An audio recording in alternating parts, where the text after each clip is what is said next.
Mengenai organ visceral dari abdomen. Setelah minggu lalu kita mempelajari organ visceral dari toraks, kita minggu ini akan mempelajari visceral dari abdomen ya teman-teman, atau rongga perut. Nah, mainly di kafum abdomen ini kita bakal melihat organ-organ dari pencernaan atau sistem digesti gitu ya. Jadi ada lambung, usus, dan kawan-kawannya ada di sini gitu ya. Oke, kita mulai terlebih dahulu dari orientasinya ya teman-teman, biar nanti kamu nggak bingung. Kalian nggak bingung ini ada di mana, ini ada di mana, ini ada di mana. Oke, jadi kalau misalkan kalian melihat selaput seperti ini adalah yang dinamakan diafragma. Nah, diafragma ini dia itu berada di paling kranial, atau dia tuh juga bisa disebut sebagai pembatas antara kafum toraks dan juga kafum abdomen. Ini jadi ada diafragma yang dia paling kranial kalau misalkan dilihat dari organ-organ yang ada di kafum abdomen ini. Oke, habis itu kita lanjut ke bagian lebih kaudalnya dari diafragma. Nih, kita bisa melihat ada beberapa organ. Kita mulai terlebih dahulu yang di sisi sinister. Oke, jadi sisi sinister ya. Di sini kita bisa melihat yang bentukan besar. Ini adalah bentukan dari rumen atau dia lambung pertama dari hewan ruminansia, yang dia tempatnya ada di sebelah sinister. Oke, jadi sini adalah yang bagian sinisternya. Nah, terus habis itu yang di dexternya ada apa? Nah, yang di dexter ini ada bentukan dari hepar. Ini adalah heparnya. Loh, kok heparnya kayak gini, Ini adalah hepar, dan di bagian lebih kaudalnya dari hepar adalah usus.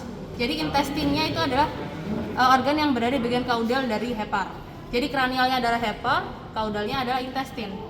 Jadi sinister tadi ada rumen, full rumen, sama ada sedikit bagian dari retikulum di sini. Ini adalah retikulum juga yang di sinister. Benar juga. Tanda dari sinister juga yang bagian dorsal ya. Ini juga nandain bagian dorsalnya. Itu ada bentukan dari organ lien di sini. Oke, lien yang dia berada di bagian dorsal dari rumen. Sebenarnya itu apa sih Kak? Lien itu ya limfa, yang dia buat perombakan darah. Gitu, ini lien. Oke, aku lanjut ya.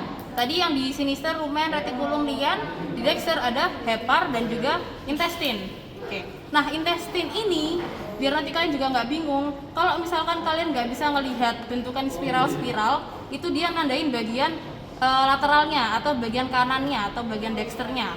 Sedangkan kalau misalkan kalian bisa melihat spiral dengan jelas, ini adalah bagian medialnya atau bagian kirinya, gitu ya. Jadi yang di sini yang dia kalian nggak bisa melihat bentukan spiral dengan jelas, itulah bagian dexter atau bagian lebih lateral. Sedangkan yang bisa kalian lihat kalau misalkan ada spiral-spiralnya dengan jelas, ini bagian dari medial atau di sini adalah sebelah sinister, gitu ya. Oke, habis itu dari orientasinya terlebih dahulu, apakah ada yang mau ditanyakan? Sudah bisa dipahami? Ini kranial sesuai. Yes, ini kranial, sini kaudal. Oke, sama kaudal juga bisa ditandain sama bentukan yang ini. Ini adalah bentukan dari rektum. Jadi rektum itu pasti ngarahnya ke kaudal. Ingat aja kalau misalkan mau buang air besar kan dia paling kaudal kan, paling anal. Nah, jadi yang ini adalah rektumnya. Oke, dia nandain bagian kaudalnya. Oke, kalau misalkan bisa dipahamin, aku akan melanjutkan ke organ yang pertama, yang di sini ini adalah diafragma. Nah, si diafragma ini dia memiliki dua pars. Ada satu yang dia bentukannya seperti muskulus di bagian lateral, sedangkan ada satu lagi yang seperti tendon atau seperti jaringan ikat di bagian medialnya, di bagian tengahnya. Nah, yang di lateral ini adalah diafragma pars muscularis. Sedangkan yang di bagian medial ini adalah diafragma pars centrum tendineum. Oke. Pars muscularis, jadi dia mainly tersusun oleh otot. Di sini adalah otot skelet, jadi dia bisa digerakkan dengan bebas. Maksudnya bukan bebas ya, digerakkan dengan kesadaran. Nah, dengan kesadaran kita.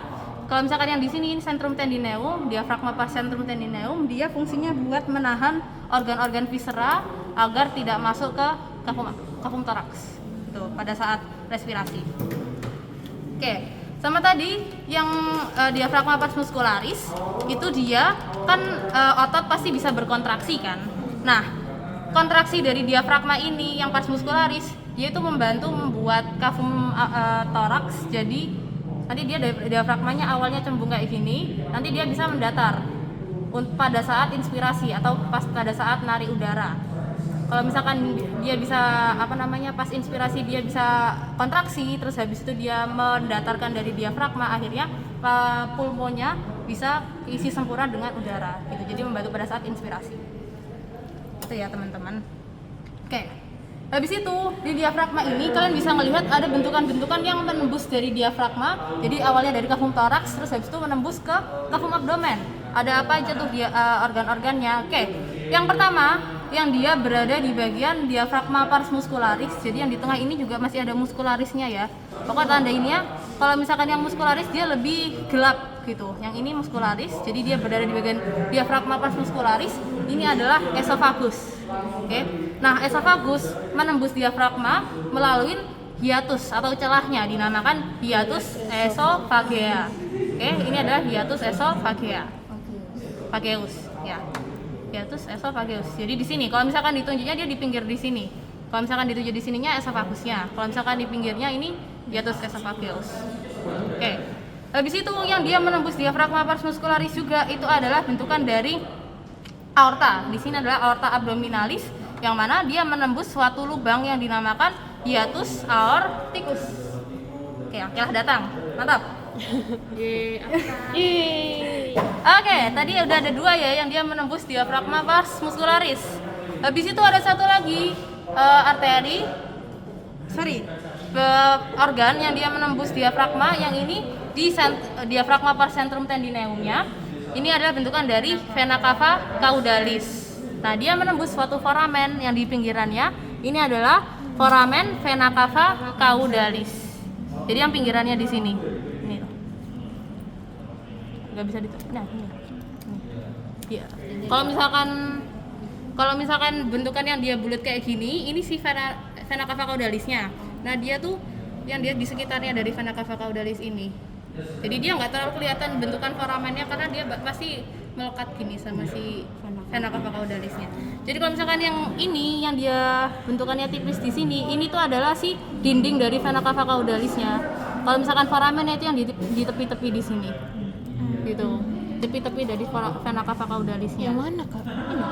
Yang tadi udah tak tunjuk yang di sini. Nah, Dan nunjuknya di pinggirnya. di pinggirannya. Kalau misalkan foramen vena cava caudalisnya. Di pinggirnya, bukan di jeruk. Bukan kalau misalkan di sini itu si vena cava caudalisnya. Jadi ini ada si dinding vena cava caudalisnya. Kalau di mana? Yang di sini baru si foramen vena cava caudalis. Konsepnya kayak si hiatus itu ya. Sama, konsepnya kayak hiatus. Dia lubangnya, terus habis itu ada organ yang dilewatin gitu. Berarti ditunjuknya di pinggir Pinggirannya dari lubangnya itu. Nah, terus juga di sini ada 2 term yang berbeda. Ada hiatus, ada yang foramen. Kenapa kok namanya berbeda? Karena kalau misalkan di esophagus ini ya, kita bicara esophagus dulu. Kalau misalkan di esophagus, si ruminansia ini kan makan makanan serat kasar, lebih ke tepatnya rumput. Itu kan dia belum ada yang besar, ada yang kecil, ada yang gede banget, ada yang kecil. Pokoknya dia bermacam-macam ukurannya. Oleh karena itu dia harus melewati lubang yang dia itu bisa menyesuaikan bentukan dari si bolus makanannya itu tadi. Kalau misalkan ada yang besar, kan harus butuh space yang lebih gede. Kalau misalkan ada yang kecil kan ya oke, bisa masuk. Nah, oleh karena itu di sini ada hiatus yang dia bisa menyesuaikan bentukan dari esophagusnya ini. Kalau misalkan dia membesar, masih bisa lewat makanannya. Jadi esophagus itu elastis gitu. Ya, esophagus itu elastis, benar. Gitu ya. Di sini itu yang kalau misalkan esophagus. Nah, kalau misalkan aorta kenapa kok juga? Nah, karena aorta itu kan dia merupakan pembuluh darah arteri ya, yang dia keluar menyalurkan darah bertekanan yang dia tinggi. Gitu. Jadi karena tekanannya tinggi, oleh karena itu sama konsepnya. Tekanannya tinggi perlu lubang yang dia lebih besar daripada foramen. Makanya di sini adalah si hiatus, bukan foramen. Karena kalau foramen itu dia menyesuaikan sama bentukannya ini tadi yang di vena cava caudalis. Nah, kalau misalkan vena cava caudalis kan tekanannya vena nggak setinggi dari arteri. Makanya itu dia bentukannya foramen, bukan hiatus. Gitu ya, teman-teman. Oke, ini tadi diafragma. Terus habis itu di diafragma ini itu ada suatu nervus. Ada nggak ya? Dimasukin nggak? Oke. Gak apa-apa. Arteri ya. Arteri. Nah, di sini kalian bisa melihat ada suatu ini nggak keisi lateks ya. Ini adalah bentukan arteri phrenicus. Arteri vena phrenicus. Yang mana dia fungsinya buat ngevaskularisasi dari diafragma. Ya, yang ini juga. Oke, ini arteri vena phrenicus. Dia cabangnya langsung dari aorta abdominalis juga ya. Oke, itu tadi bentukan diafragma. Sebelum aku lanjut, apakah ada yang mau ditanyakan teman-teman? Berarti cuma arteri vena aja ya, Kak ya? Arteri vena nervus juga ada, tapi kalau misalkan nervus itu aslinya ada. Tapi kadang di preparat-preparat kita tuh tidak terlalu kelihatan. Tapi nanti kalau diuprak ditunjuknya spesifik satu atau apa? Oh enggak, arteri kayak ini biasa, arteri pasti vena arteri nervus. doang. Enggak, arteri vena nervus gitu biasanya. Berarti dijawabnya arteri vena nervus. Ya, arteri vena aja sih. Kalau nervusnya kadang kan nggak dimasukin footnote ya, nggak dimasukin footnote kan. Ya udah. Adanya arteri doang. Ya udah arteri aja, nggak apa-apa jawabnya arteri aja udah dibenerin kok. Makasih, Kak. Gitu ya. Oke, kita lanjutkan ke bentukan selanjutnya. Jadi kita lanjut ke sistem digesti ya. Nah, digesti itu habis dari esofagus di sini, ini kan esofagus. Nah, makanan atau bolus itu akan masuk ke rumen, lambung pertama. Oke, jadi kalian juga harus tahu konsep poligastrik dan juga monogastrik. Kalau misalkan di ruminansia, dia itu berlambung poligastrik atau dia poli banyak, gastrik lambungnya. Jadi dia banyak lambungnya. Di sini itu dia ada 4 lambungnya. Lambung yang pertama di sini ini adalah rumen. Oke, ini adalah rumen yang dia terletak paling besar di sinister. Oke, ini rumen. Habis itu lambung yang kedua itu adalah retikulum yang di sini. Oke, retikulum yang dia berada di bagian kraniodorsal dari rumen. Lalu yang ketiga, sebelum aku lanjut ke bentukan-bentukannya ya, kalian harus tahu itunya dulu, lambungnya dulu. Oke, yang ketiga yang dia terletak di sisi dexter, yang dia bentukannya membulat di sini, ini adalah bentukan dari omasum yang dia bulat di sini. Nah, yang terakhir yang dia bentukannya seperti koma, ini adalah abomasum. Jadi gitu ya. Urutannya 4, rumen, retikulum, omasum dan juga abomasum. Gitu ya, urutannya 4 itu. Rumen, retikulum, omasum dan juga abomasum. Ini retikulum. Ya, ini retikulum, ini omasum, ini abomasum. Yes. Oke. Kita lanjut ke bentukan yang lambung pertama terlebih dahulu, yaitu rumen. Nah, di rumen ini kalian bisa melihat suatu kantung atau namanya adalah sakus. Oke, sakus dari rumen. Jadi namanya adalah sakus ruminis. Sakus ruminis ada yang berada di bagian dorsal, dia dekatnya sama lien, sama ada yang berada di bagian ventral. Kalau misalkan yang di bagian dorsal sini, ini adalah sakus ruminis dorsalis. Sedangkan yang di bagian ventral ini adalah sakus ruminis ventralis. Oke, yang dorsal sakus ruminis dorsalis, yang ventral sakus ruminis ventralis. Gitu. Nah, sama ada lagi sakus yang dia berada di bagian kaudal. Yang dia bagian kaudal di sini. Ini ya. Ini adalah sakus sekus kaudo dorsal. Sakus kantong sekus itu dia buntu, kaudo dorsal berada di bagian kaudal dan dorsal. Sedangkan yang di sini ini adalah sakus sekus kaudo ventral. Nah, batasnya itu adalah bentukan dari yang ada di sini. Ini adalah sulcus caudalis. Ya, di sini adalah sulcus caudalis. Kalau misalkan dilihat dari dalam, nah yang ini. Jadi yang ini, yang bagian kanan ini adalah sakus sekusnya. Yang bagian sininya ini mesti sakus ruminisnya. Ya, sakus ruminis ventralisnya. Nah, di sini. Yang ini sakus ruminis ventralis, yang di sini sakus sekus caudo ventral. Gitu. Nah, batasnya yang si sulcus caudalis di sini. Sama kayak yang di bagian dorsal juga sama. Jadi kalau misalkan yang ini itu sakus caudo dorsal, yang di sininya itu adalah sakus ruminis dorsalis. Sama. Yang ini. Yang mana tuh? Dalamnya. Oke, habis ini kita bahas. Kita selesaiin dulu yang di bagian eksternalnya dulu. Yang mana tuh tadi kamu lihatnya? Kerasa nggak kan dari sini? Enggak ya? Harus dari dalam. Harus dari dalam. Oke. Oke. Kita lanjut dulu. Yang dia membatasi antara sakus ruminis dorsalis dan juga sakus ruminis ventralis. Itu ada suatu sulcus yang dinamakan sulcus longitudinalis dexter. Oke, sulcus longitudinalis sinister. Yang di sini sinister. Karena dia sejajar sama lien. Kalau misalkan dia sejajar sama lien itu yang dia di sinister. Sedangkan kalau misalkan kita balik, nah yang di bagian sini yang kita nggak bisa kelihatan dari bentukan liennya itu adalah bentukan sulcus longitudinalis dexter. Gitu ya. Pokoknya tandanya dari si lien. Gitu. Oke. Nah, habis itu kita bahas mukosanya nih yang dia bentukannya seperti handuk gitu ya, bulu handuk. Ini adalah papillae ruminis. Dia bentukannya kayak handuk-handuk gitu. Karena di situ nanti dia buat bentukan dari bakteri. Jadi dia tempatnya dari bakteri rumen. Bakteri selulolitik. Karena nanti di rumen ini dia fungsinya buat ngefermentasiin dari makanannya dia. Kan dia makanannya kayak rumput, terus habis itu legum. Itu kan dia banyak serat kasarnya. Nah, perlu bakteri selulolitik. Jadi dia buat ngelisiskan dari selulosa. Nah, tempatnya di mukosa ini. Mukosa-mukosanya dia kayak bentukan handuk-handuk ini. Dia tempatnya dari si bakteri selulolitik itu tadi. Gitu, guys.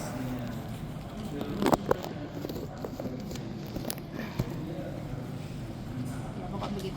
Oke, tadi gitu ya. Ini fungsinya buat rumen itu adalah buat ngefermentasiin dan juga melisiskan dari selulosa. Kalau misalkan ditanyain fungsinya buat apa, buat memfermentasi makanan. Itu udah dibenerin.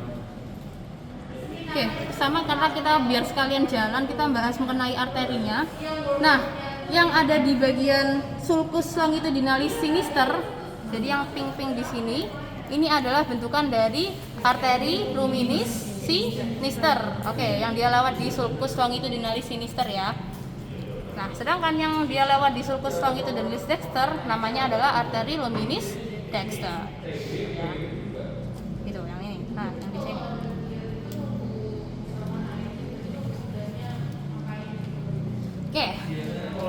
Oke, habis dari rumen kita akan lanjut ke retikulum, lambung yang kedua. Oke, retikulum ini dia membulat ya bentukannya, yang dia berada di bagian kraniodorsal dari rumen. Nah, bisa dilihat di sini dalamnya atau bentukan mukosa dari retikulum itu dia bentukannya seperti sarang lebah di sini, atau seperti sel-sel ya. Kalau misalnya secara mikroskop itu dia bentukannya kayak sel. Nah, si retikulum ini dia itu fungsinya buat memisahkan ukuran makanan. Ya, betul. Jadi kan makanannya itu kalau misalkan lebih besar bakal ketahan di retikulum di sini. Misalkan kalau misalkan ada yang makanan-makanan yang dia membahayakan kayak paku, terus habis itu kayak besi-besi yang tiba-tiba masuk ke sini, itu bakal ketahannya di retikulum gitu. Nah, kalau misalkan yang makanannya udah fermentasi udah kecil-kecil bakal lanjut ke lambung selanjutnya gitu. Jadi dia buat memisahkan ukuran atau memisahkan ukuran partikel dari makanannya itu sendiri. Gitu. Oke, nah si retikulum dia bakal divaskularisasiin oleh suatu arteri. Nama arterinya adalah arteri reticularis. Ini ya, arteri reticularis. Gitu tuh. Oke, dari rumen, retikulum. Nah, aku lanjut ke omasum. Ada yang mau ditanyakan? Ada yang mau ditanyakan, teman-teman? Aman? Ya, Kak. Aman? Kalau penunjukannya nanti berarti di sini dari sakus, bedain sakus sama sakus kokus. Apa boleh diginiin? Oh, Pas ya oprak. pokok sakus pasti yang di bagian kranial di sini. Yang di sini penunjukannya di situ. sakus ruminis. Kalau misalkan yang di kaudal sini ditunjuknya udah pasti jawabannya sakus. Pokok kranial sama kaudal. Oke, makasih Kak. Oke. Takutnya di tengah. Bisa jadi di sini. Pokoknya dia yang di kranial itu adalah si sakus ruminis. Sedangkan kalau misalnya di kaudal di sini beda sakus. Yes. Oke, kita lanjut ke organ lambung selanjutnya yang hanya kita bisa lihat dari sebelah dexter. Jadi kita harus kuatkan ke dexter nih. Organ-organnya. Nah, yang ini.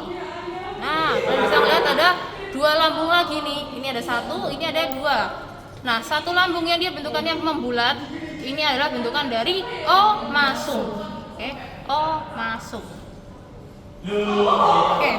Nah, omasum ini dia dalamnya bentukannya seperti lembaran-lembaran. Nih, lembaran-lembaran. Nah, bentukan mukosa dari omasum ini dinamakan lamina omasi. Oke, lamina omasi. Oke. Nah, kalau misalkan omasum dia fungsinya buat penyerapan air dan juga elektrolit. Oke. Di omasum. Oke, habis dari omasum kita akan berlanjut ke organ yang selanjutnya, yang dia bentukannya seperti koma di sini di bagian ventralnya dari omasum. Ini adalah bentukan dari abomasum. Nah, abomasum dalamnya atau mukosanya. Nah, di sini dia bentukannya seperti bludru atau kayak gorden. Nah, orang-orang juga biasanya bilang gorden yang dia spiral bentukannya. Ini adalah Plicae spiralis abomasi. Oke, Plicae spiralis abomasi. Nah, di abomasum ini dia itu biasanya orang-orang bilang adalah sebagai true stomach atau lambung sejati. Karena di abomasum ini fungsinya dia buat pencernaan kimiawi. Di sini ada HCl, terus habis itu enzim-enzim ada di abomasum ini. Gitu. Nah, itu kan tadi di lambung rumensia ada 4, ada poligastrik, ada rumen, retikulum, omasum dan juga abomasum. Sedangkan gimana kalau misalkan di lambung yang dia monogastrik atau dia lambungnya hanya ada 1, kayak di primata, terus habis itu di kuda, terus habis itu di kelinci. Nah, itu dia lambungnya cuma ada 1. Cuma ada yang di abomasum aja, atau lebih tepatnya adanya lambungnya yang dia sejati aja, yang dia fungsinya udah buat pencernaan kimiawinya. Tuh, jadi kita juga monogastrik, cuma 1 doang.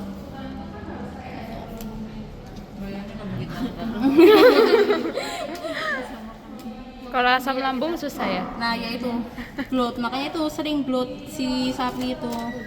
Kuda juga. Nah, kalau misalkan kuda itu kenapa kok sering kolik? Karena dia di esofagusnya dia tuh kayak punya sphincter atau kayak penutup gitu. Penutupnya dia tuh kuat banget, kayak bisa ditembus makanan. Jadi dia nggak bisa muntah. Makanya kalau kolik itu emergensi karena dia lambungnya keisi gas gitu. Nggak bisa muntah dia. Itu teman-teman. Oke, saya dari sini terlebih dahulu. Apakah ada yang mau ditanyain atau bisa lanjutkan? Lanjut. Oh ya, aku lupa kurvatura. Kita bahas kurvatura dulu. Nah, kurvatura itu merupakan garis imajiner atau kayak lengkungan yang dia disebabkan oleh omasum dan juga abomasum. Bisa dilihat di sini ada satu lengkungan yang dia lebih kecil, satunya lagi yang lebih gede. Oke. Nah, yang lebih kecil ini yang dia berada di antara omasum dan juga abomasum itu adalah kurvatura minor. Sedangkan satu lagi kurvatura yang dia lebih besar yang dia berada di bagian ventral dari abomasum ini adalah kurvatura mayor. Oke. Nanti ini akan berkaitan dengan vaskularisasinya. Oke. Aku bahas sekalian vaskularisasinya biar kita sekalian jalan. Nah, di kurvatura minor atau yang dia berada di bagian omasum ini, jadi yang dia melekat sama omasum, yang di sini, yang ini, terus habis itu yang di sini juga, bukan dia yang berada di sepanjang dari kurvatura minor, ini adalah arteri gastrika. Jadi yang di kurvatura minor itu semuanya adalah arteri gastrika. Nah, kalau misalkan yang di craniosinister itu adalah arteri gastrika sinister. Oke, arteri gastrika sinister. Ini arteri nggak di sini. Ini ada arterinya. Iya, itu arteri gastrika sinister. Ini adalah arteri gastrika sinister. Jadi yang ini juga adalah arteri gastrika sinister. Nah, sampai kalian ketemu bentukan dari yang di sini. Ini adalah bentukan dari pylorus atau dia kayak penyempitan di antara lambung. Di sini lebih tepatnya abomasum dan juga duodenum, lambung pertama. Nah, kalau misalkan kalian menemukan pylorus, nah arteri yang dia berada di bagian kurvatura minor dekat pylorus, ini adalah arteri gastrika dexter. Oke, arteri gastrika dexter. Jadi lihat bentukannya dia di craniosinister atau di caudodexter. Kalau misalkan di craniosinister itu adalah arteri gastrika sinister. Kalau misalkan di caudodexter ini adalah arteri gastrika dexter. Yang semuanya ada di kurvatura minor. Oke, ada satu lagi arteri, dua lagi arteri yang dia berada di bagian kurvatura mayor di sini. Nah, yes, itu adalah namanya adalah arteri gastroepiploika. Arteri gastroepiploika kalau misalkan dia yang craniosinister di sini, ini adalah arteri gastroepiploika sinister. Dia di kranial. Oke, arteri gastroepiploika sinister. Sedangkan kita telusurin sampai ke caudodexter. Nah, di sini yang dia dekatnya sama pylorus juga. Pokoknya batasnya adalah si pylorus itu. Ini arteri nggak keisi latex, nggak apa-apa. Ini adalah arteri gastroepiploica dexter. Gitu ya. Ini craniodexter, ini caudodexter. Teman-teman semuanya. Oke, keseluruhan tadi dari arteri, jadi ada arteri luminis, arteri reticularis, sama arteri gastrika dan juga gastroepiploica. Itu semuanya cabang dari arteri celiaca. Arteri celiaca itu yang mana? Arteri celiaca itu yang dia besar di sini. Ada kelihatan kayak di sini kok kayak kotor gitu sih. Nih.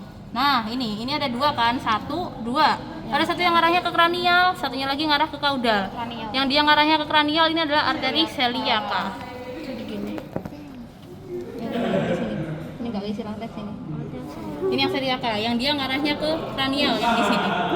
Ini kranial, yang satu ngarahnya ke caudal. Oke. Kalau misalkan yang ke kranial itu adalah arteri celiaca.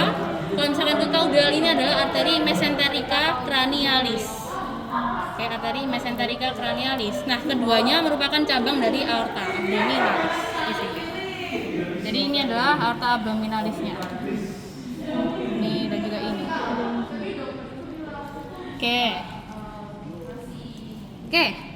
Kita akan lanjut selanjutnya ke usus. Sebelum aku lanjut usus, ada yang mau ditanyain nggak? Ya teman-teman, buat penunjukan atau apapun itulah. Boleh lihat Yang mana tuh? arteri tadi yang Arteri celiaca dan juga arteri mesenterica cranialis.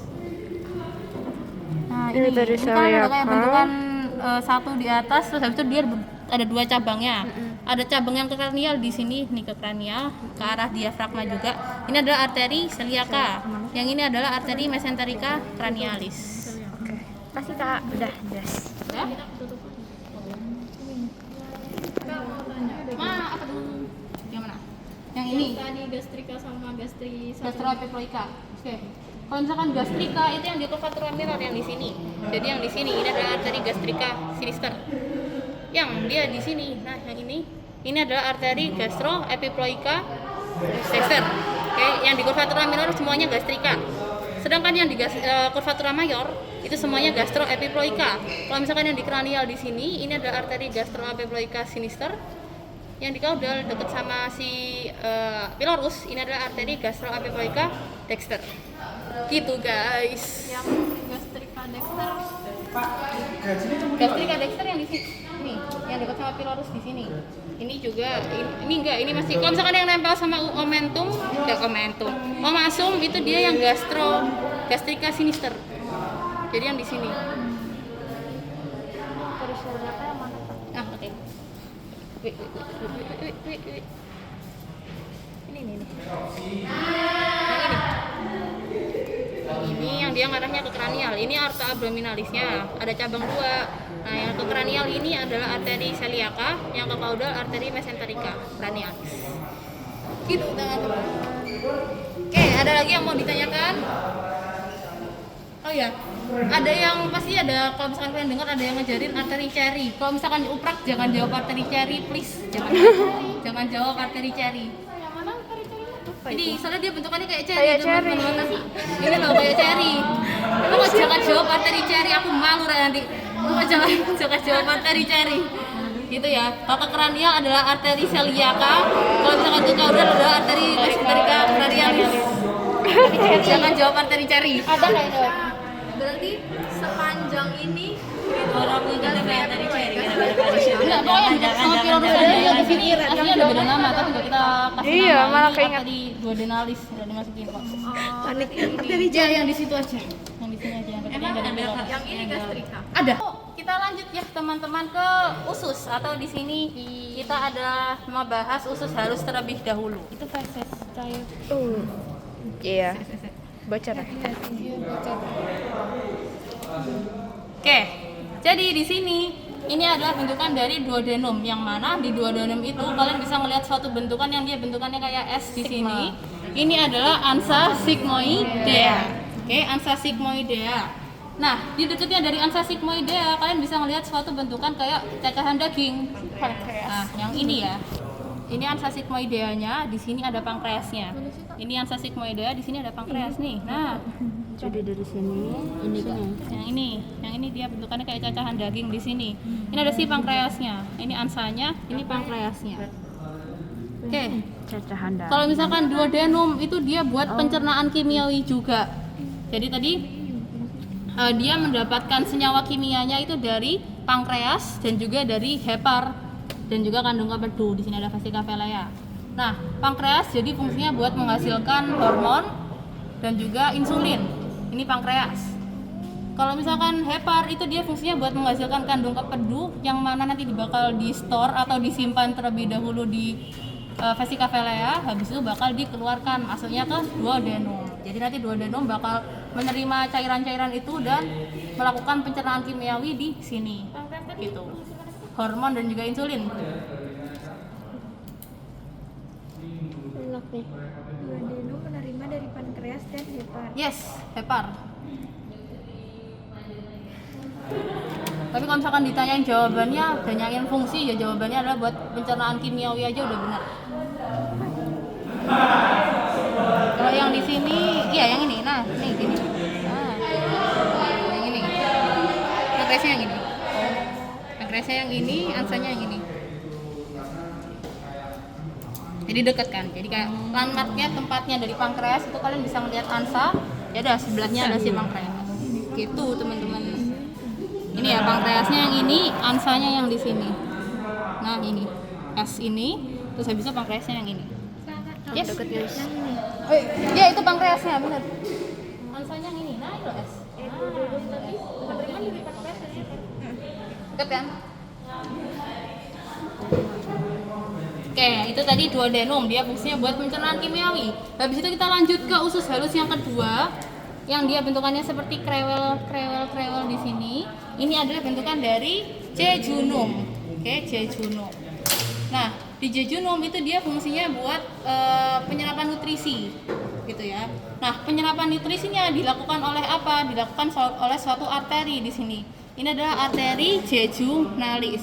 Makanya di sini arteri jejunalis banyak dan dia masuk ke jejunum, gitu.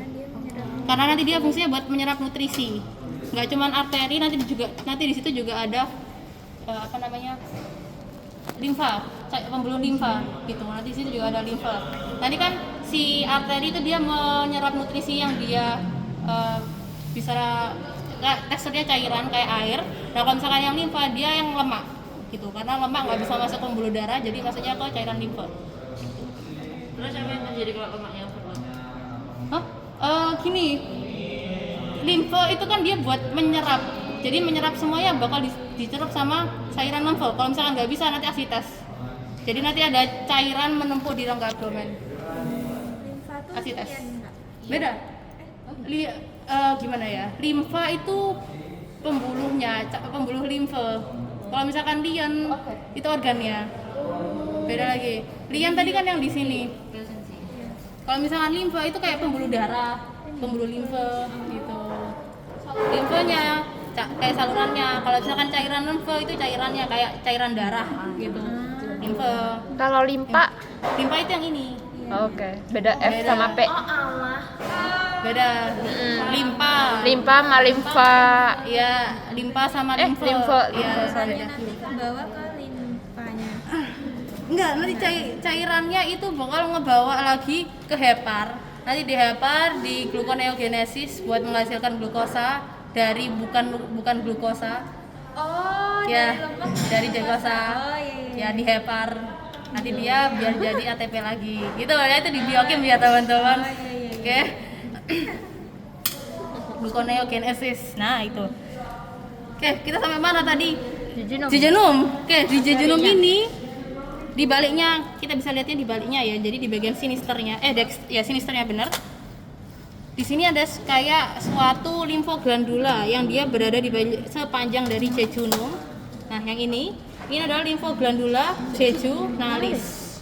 Oke, limfoglandula jejunalis. Ini bukan ya? Ini bukan. Ini bentukannya kayak feses. Nah, ini feses ini. Jadi yang ini, yang dia bentukannya solid di sini. Yang ini. Panjang dia, sepanjang dari jejunum. Itu nanti penunjukannya di situ. di sini juga limfoglandula jejunalis. Nah dia fungsinya kayak kalau misalkan limfoglandula itu pasti tanamkan kepada kepala kalian itu adalah buat sistem imun, jadi buat imunitas. Oke. Berarti kalau misalnya itu dipencet keras itu glandula. Ya kalau misalkan pencet lembek itu feses. Oh, oke. Ini feses. Harus mencet. Iya ini lembek nih. Nah ini kalau misalkan soalnya mirip. Kadang tuh kalau misalkan lebih gelap ini loh feses. Kalau misalkan yang ini yang lebih terang ini yang limfoglandulanya. Perbandingan ini kan. Nah ini kan feses toh. Nah yang ini. Sorry. Nah ini loh. Ya ini limfoglandulanya. Kayak tumor. Ini bukan kacang. Ini juga nih yang gede. Yang kacang-kacang. Iya yang kayak kacang-kacang itu. Yes.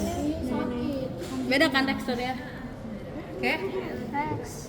Oke, limfoglandula ini dia fungsinya buat kayak barrier pertahanan kayak pos penjaganya. Karena kan kalau misalkan penyerapan nutrisi kan kita nggak tahu di situ ada kayak kuman atau bakteri atau virus yang dia keserap. Nah, si limfoglandulanya ini kayak sebagai pertahanannya. Gitu. Sistem imunitas. Yes. Oke, habis dari jejunum kita akan lanjut ke bentukan usus halus yang terakhir, usus halus yang ketiga, yaitu adalah bentukan ileum. Nah, ileum itu batasnya adalah sepanjang dari usus halus yang di sini. Usus besar yang dinamakan sekum. Ini ya, sepanjang ini adalah si sekum. Oke. Nah, yang di sini, yang dia sepanjang dari sekum itu adalah si ileum. Jadi gitu ya. Nanti si ileum bakal masuknya ke sekum di sini. Nah ini masuk. Ini.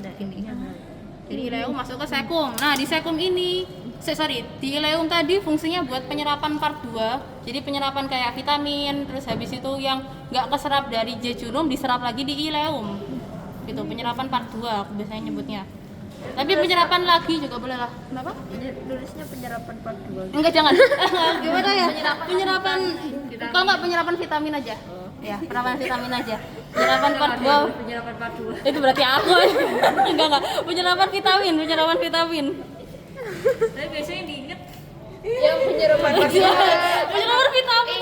Penyerapan part 2 juga benar. Penyerapan part 2. Itu buat menghafalkan lebih gampang. Oke, tadi habis itu usus halus, usus besar. Di sini ada si sekumnya. Oke, sekum ini dia buat kayak penyerapan. Nah, ya penyerapan dari Air. Oh, kata Kak berarti fermentasi. Oh, ya bener deh, astagfirullah. Ya, fermentasi lanjutan. Kalau misalkan di hewan kayak monogastrik itu dia sekumnya besar karena nanti di sini adalah buat fermentasi yang utamanya. Kalau misalkan kayak di hewan kuda, terus habis itu kelinci dan kawan-kawannya yang dia monogastrik, fermentasinya tuh di sekum ini. Kalau misalkan di ruminansia dia fermentasi lanjutan. Gitu karena fermentasi utamanya di rumen, fermentasi di sini adalah fermentasi lanjutannya. Gitu, teman-teman. Gitu ya. Oke. Batasnya si sekum itu adalah bentukan ileum. Jadi habis dari ileum ini udah masuk ke kolon ya, jadi ini udah kolon. Nah kolon itu kalian pasti ingatnya adalah bentukan yang dia bentukan kayak spiral atau obat nyamuk. Nah bentukan spiralnya ini dinamakan ansa spiralis coli. Nah buat toprak kalau misalkan penunjukannya ada nunjuk di kolon terus habis itu bentukan jawabannya ansa spiralis coli. Kalau misalkan nggak ada clue-nya kolon gitu, kolon. Kalau berarti dari ileum kan ke kayak dulu. Itu yang ke sekum dulu, betul. Ke kolon. Cepat penuh. Berarti dari kayaknya sini. masih ada. Masuk ke sini dulu, terus habis itu nanti keluar. Nanti, iya. Gini, nanti itu ada kayak prosesnya gitu loh teman-teman. Ada yang kayak di pinggir, terus habis itu ada yang di tengah. Habis dari pinggir nanti dia keluar ke tengah. Gimana? Nanti itu tuh kalau misalkan di kelinci ya, itu ada kayak namanya haustra. Nah ini kayak sama aja sih haustra. Nah haustranya itu nanti si makanan dari ileum masuk ke haustra dulu, terus habis udah difermentasi dia nanti keluar lewat tengahnya. Jadi kayak di pinggir-pinggirnya ini. Jadi dia di pinggir dulu, terus habis nanti keluar ke kolon. Gitu. Jadi fermentasi dulu, baru keluar ke kolon. Gitu. Gitu, oke, bisa dipahamin enggak ya? Bisa dipahamin enggak ya? Ini kolon. Jadi Enggak, wait. Nih, nah balik dulu aja. Nah, ini loh. Ini kan ileum. Di sini udah batasnya, berarti di sini udah kolon. Beda warna. Beda warna sama pokok batasnya si ileum ini. Kalau misalkan habis ileum udah ini kolon. Yes. Ansa spiralis coli. Tapi kamu nanya apa? Yang jalur dari ini apa sih? Sekum ke kolon itu mana? Kalau dari sini nggak bisa kelihatan. Iya itu kak. Jadi Emang emang nggak bisa karena nanti dia ada kontraksinya juga sendiri. Dia bakal kontraksi buat ngeluarin si feses yang ada di sekum buat keluar, terus habis itu nanti diisi lagi sama ileum. Tuh ya apa namanya prosesnya ya, tadi tak bilangin ada kayak dari pinggir, terus habis itu kalau misalkan udah selesai fermentasi keluar dari tengahnya. Terus Gitu. ansa spiralis itu buat apa? Ansa spiralis coli kan di kolon. Enggak. Oke, kalau misalkan ini buat membedakan antar spesies, karena ada yang nggak ada ansa spiralis colinya. Kayak di kuda itu dia nggak ansa kayak gini bentukannya, dia malah tambah bentukannya koma gede gini. Ada kolon ascending sama kolon descending, beda lagi nanti itu kalau misalkan di kuda. Karena kita belajar ya di sini kita punyanya preparatnya ruminansia, kita belajar ansa spiralis coli. Tuh. Cuma di kuda aja tuh. Yang mana ascending descending? Iya. Enggak, pokoknya selain ruminansia dia bentukannya kayak gitu. Babi. Babi iya, kucing iya. Pokoknya di ruminansia bentukannya spiral gini. Iya. Ya selain ruminansia nggak kayak gini. Manusia juga. Nggak kayak gini yang ruminansia. Manusia nggak kayak gini.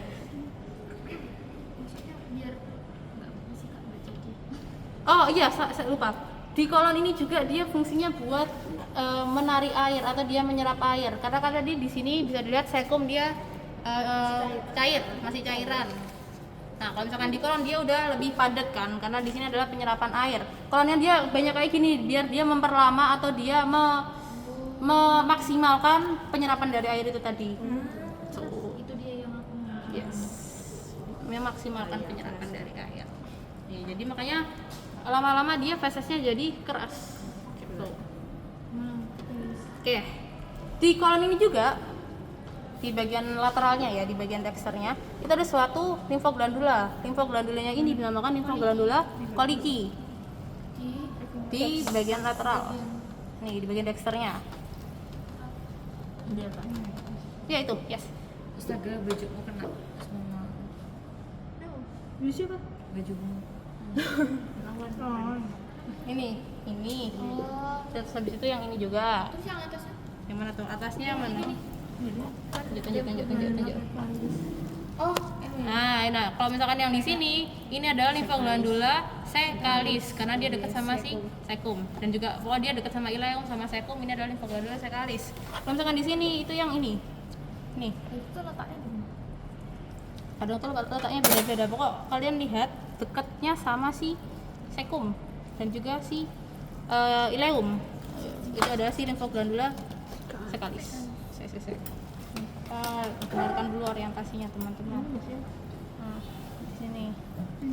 Yang ini yang kecil-kecil ini. Itu sekalis. Ini sekalis. Kalau misalkan yang di sini koliki. Oh yang ini preparatnya pucat kenapa? Udah lama? Udah lama kayaknya. Soalnya preparat kita banyak yang dari lama-lama masih disimpan. Karena bagus. Karena bagus. Ya buat Terus kalau yang enggak juga. Ya bisa dibilang gitu juga. Oke lah. kalau jelek dibuang ke mana kak? Kalau julep dibakar. Pas bakar gosong. Duh, kalau bakar kalian nggak ada di sini. Ada bakarnya di mana? Nggak tahu itu laboran bukan aku. Aku nggak tahu. Laboran. Oke, itu ya tadi limfoglandula sama arteri. Nah, kalau misalkan arteri yang dia berada di antara ileum dan juga sekum di sini, ini adalah arteri ileosekalis. Ini nggak kayak isi latex, arteri ileosekalis. Kalau misalkan yang di sini yang ini. Kayak ini. Ya, ini yang ini. Nah, ini kelihatan. Udah dari kemarin. Ini adalah arteri ileosekalis. Sedangkan arteri yang dia ngevaskularisasiin dari si kolon, yang ini juga nggak isi latex, ini adalah arteri kolika. Kalau misalkan arteri kan depannya A, jadi arteri kolika. Kalau limfoglandula koliki. Ya, yang ini, betul. Kalau misalkan yang ini, yang di baliknya. Itu limfoglandula kolika arteri. Nah, ini tuh. Nah, ini banyak kan. Nah, ini. Arteri Itu di kolika. antara ileum sama sekum. Kalau misalkan arteri ileocecalis, yes betul, antara ileum dan juga cecum yang di sini. Kolika. Yang ini arteri kolika. Itu ya teman-teman. Itu penunjukannya di kolon benar. Di baliknya ada di kolon. Ini kan yang sisi sinisternya. Nah, sisi dexternya di sini. Arteri kolika. Ini nggak keisi latex nih, yang keisi latex di sini. Ah, yang ini. Ini keseluruhannya. Yang ileocecalis-nya yang di sini. Nah. Ini Gitu baru ya. apa ini? Yang nggak tahu aku bedanya gimana aku juga nggak tahu. Kuning banget. Maybe ya. Soalnya masih nyampur. Tadi habis, kita lanjut ya teman-teman, lanjut dulu. Kranial kepalanya dipotong. Ini, iya. Nanti dipotong. Dibelah dibuka gitu Kak. Iya. Biar ngambil otak.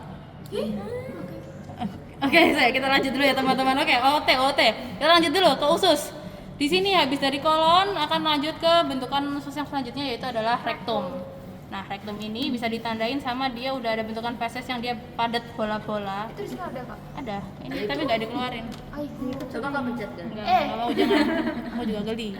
Nah, di dalamnya rektum itu ada suatu kayak bentukan kayak cetakan dari fesesnya gitu ya. Nah, yang dalam sini ini adalah bentukan dari sacculus. Kayak mangkok gitu. Ya ini ada fesesnya tuh. Itu kok dia. Iya, bisa diare, bisa. Jangan dipencet. Oke, itu ya tadi Squishy-nya sacculus. Yes, sama arteri. Aduh, ini arterinya udah nggak terlalu kelihatan. Enggak usah dihadapin ke sini. Arteri yang dia ngevaskularisasiin dari rektum di sini ini adalah arteri mesenterica caudalis. Yang ini. Arteri mesenterica caudalis. Di rektum. Ini. Iya itu, ini nggak isi latex ini, ya benar itu. Ini. Yes. Mana? Habis aku mana? Kira kamu mau apa? Bentar lagi. Habis ini Hepa. Ini. Oke, Ada yang mau ditanyain sebelum kita lanjut ke Hepa. Mau pegang HP nggak Al? Ada yang mau ditanyakan teman-teman. Gak mau Oke, udah ya. Bisa kita lanjutkan ya. Oke. Kita akan lanjut ke hepar terlebih dahulu. Nah, di hepar ini dia itu memiliki 4 lobus. Kita bahas terlebih dahulu yang dia berada di bagian lateral. Aduh, ini saya tak ganti hepar. Ini aja. Tak ganti hepar. Oke, ini hepar ya. Nah, hepar itu dia memiliki 4 lobus. 1, 2 yang di lateral ya, di eksternal ada 1, 2, 3. Nah, yang di cranio sinister ini adalah lobus sinister. Jadi dia agak serong sedikit ke sinister, makanya namanya dia sinister, lobus sinister. Nah, sedangkan yang di bagian kaudalnya sini, caudodexter, ini adalah lobus dexter. Yang paling kaudal yang dia bentukannya kayak processus, di sini ada kayak taju, ini adalah lobus caudatus. Kalau misalkan di eksternal, kalau misalkan di lateral. Kalau misalkan kita buka dari medial, nah dia bentukannya seperti ini. Ini yang caudatusnya dia gede ya. Oke, kita mulai dari yang tadi di kranial terlebih dahulu. Yang di sini ini masih lobus sinister. Oke. Yang di sini ini lobus dexter. Nah, yang dia ada tempat dari si vesica velea di sini, yang ini, jadi segede ini adalah lobus quadratus. Oke. Berarti di balik fasika Ya, di balik vesica velea di sini, ini adalah lobus quadratus, kuat keempat. Lobus keempat. Nah, kenapa? Kalau misalnya dari sisi lateral. Nggak kelihatan dia. Ketutupan sama yang lobus sinister. Ah, ya itu benar. Yang di sini. Pokoknya dia ketutupan sama si vesica velea nanti. Oke, itu quadratus, lobus yang dia keempat. Oke, sama lobus caudatus itu dia nggak cuma sekecil ini ya, dia sampai ke depan, sampai ke sini. Oh, itu caudatus. Ini masih caudatus. Tuh ini caudatus. Iya, ini masih caudatus di sini. Jadi bentukannya kayak gini dia, kayak tembakan. Kuadratus berarti segini dong. Iya, quadratus Ini kan yang masih kecil yang ini. cranial ya? Ini yang dexter. Sinister, ini yang dexter. Iya, sorry. Ini yang caudatus. Jadi dia panjang segini. Quadratus, sinister, dexter. Yes. Oke. Habis itu buat lobusnya. Habis itu buat impresionya atau penekannya. Jadi si hepar-hepar ini bakal ditekan oleh beberapa organ. Jadi nanti dia bakal kayak begini ya. Nah, gini. Impresio namanya. Impresio yang pertama yang dia berada di bagian kranio dorsal. Ini adalah impresio reticularis. Yang dia ditekan oleh reticulum di sini. Kayak gini. Oke, habis itu yang kedua yang dia berada di bagian kranio ventral yang dia di sini kecil di sini. Ini adalah impresio abomasica. Jadi dia gini, yang di sini. Di ujung banget, makanya dia kecil. Di sini. Impresio abomasica. Batasnya yang mana, Kak? Ini kalau misalkan yang di sini masih gede, ini reticularis. Habis itu yang di sini ini abomasica. Oke. Yang kecil ini begini. Yes. Habis itu impresio yang ketiga yang dia disebabkan oleh omasum. Jadi yang di sini, nah ini adalah impresio omasica. Yang gini. Jadi ngeceknya nanti tinggal dipencet. Boleh, itu ditempel-tempelin juga boleh. Nah, kalau misalkan impresio itu ada cluenya penekanan. Kalau misalkan nggak ada cluenya penekanan, jawabnya lobus. Sama impresio yang terakhir yang dia terletak di antara lobus caudatus dan juga lobus dexter. Ini adalah lobus impresio renalis. Nanti dia bakal ditekan oleh ren dexter. Gini. Yang di sini. Oke. Impresio renalis. Caudatus sama dexter. Ini kan dexter, jadi di sini juga. Oke. Itu tadi buat lobus-lobusnya. Nah, hepar ini dia fungsinya buat ada beberapa fungsi. Kayak yang pertama itu dia buat detoksifikasi. Habis itu yang kedua dia buat menghasilkan empedu. Terus habis itu yang ketiga buat dia menghasilkan clotting factor atau faktor pembekuan darah. Clotting factor. Nanti itu dia fungsinya buat nanti dialirin ke pembuluh darah. Terus habis itu bakal membantu kalau misalkan ada luka buat ngebekukan lukanya itu tadi. Clotting factor. Oke. Nah, si empedu, cairan empedu kan dia dihasilkan di hepar, dialirkan melalui suatu ductus ya. Jadi ductus yang di sini ini adalah ductus hepaticus. Yang ini adalah ductus hepaticus, arahnya dari hepar. Yang ini. Oke, habis itu bakal dialirin ke vesica velea di sini atau kandung empedu melalui suatu ductus. Ductus yang di sini adalah ductus cysticus. Nih, jadi yang ini. Dan dia sepanjang ini di sini. Nah, Cairannya dari mana ke mana? dari hepar masuk dari ductus hepaticus masuk ke ductus cysticus masuk ke kandung empedu. Oke. Di kandung empedu bakal dipekatkan, pokoknya bakal dimatangkan, dimaturasi. Nah, kalau misalnya udah matang dan dibutuhkan, bakal dialirin dari ductus cysticus menuju ke ductus choledocus di sini. Oke. Nah, habis dari ductus choledocus masuknya ke duodenum di sini. Jadi yang ini.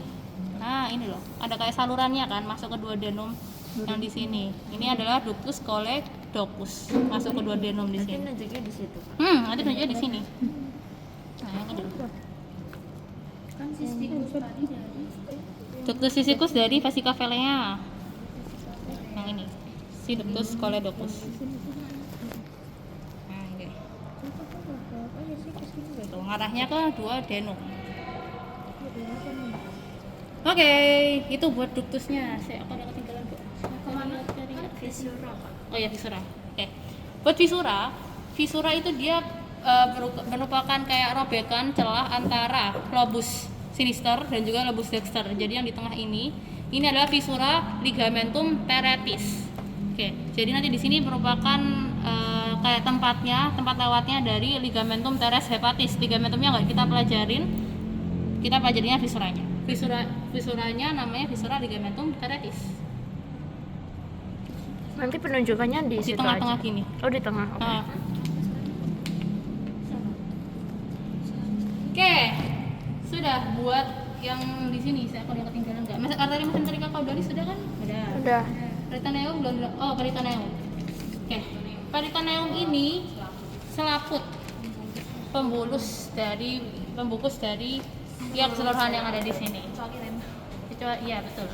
Keren di sini. Nah, kalau misalkan di sini, ini kadang ada yang nggak kelihatan, tapi beberapa preparat tuh ada yang kelihatan jelas. Yang ada di sini. Nah, ini. Nah, selaput yang ini adalah peritoneum. Oke, jadi jangan lupa peritoneum itu ada dua bagian, ada peritoneum parietalis dan juga peritoneum visceralis.